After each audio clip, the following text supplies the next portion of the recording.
یمن کے حوثی جنگجوؤں نے بحر احمر میں ایک امریکی مالبردار جہاز پر میزائل حملہ کیا ہے، جس کے بعد جنگ پھیلنے کے خدشات مزید بڑھ گئے۔ قطر نے کہا ہے کہ وہ اپنا تیل اور گیس بحر احمر کے راستے برآمد نہیں کرے گا۔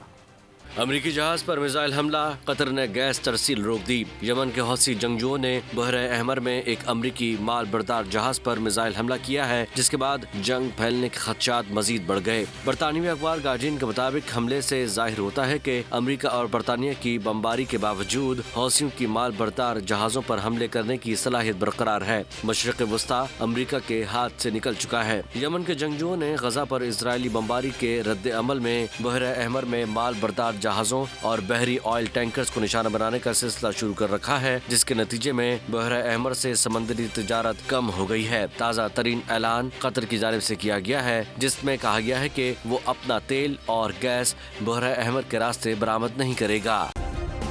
سبسکرائب کریں اور بیل دبائیں تاکہ کوئی خبر رہ نہ جائے۔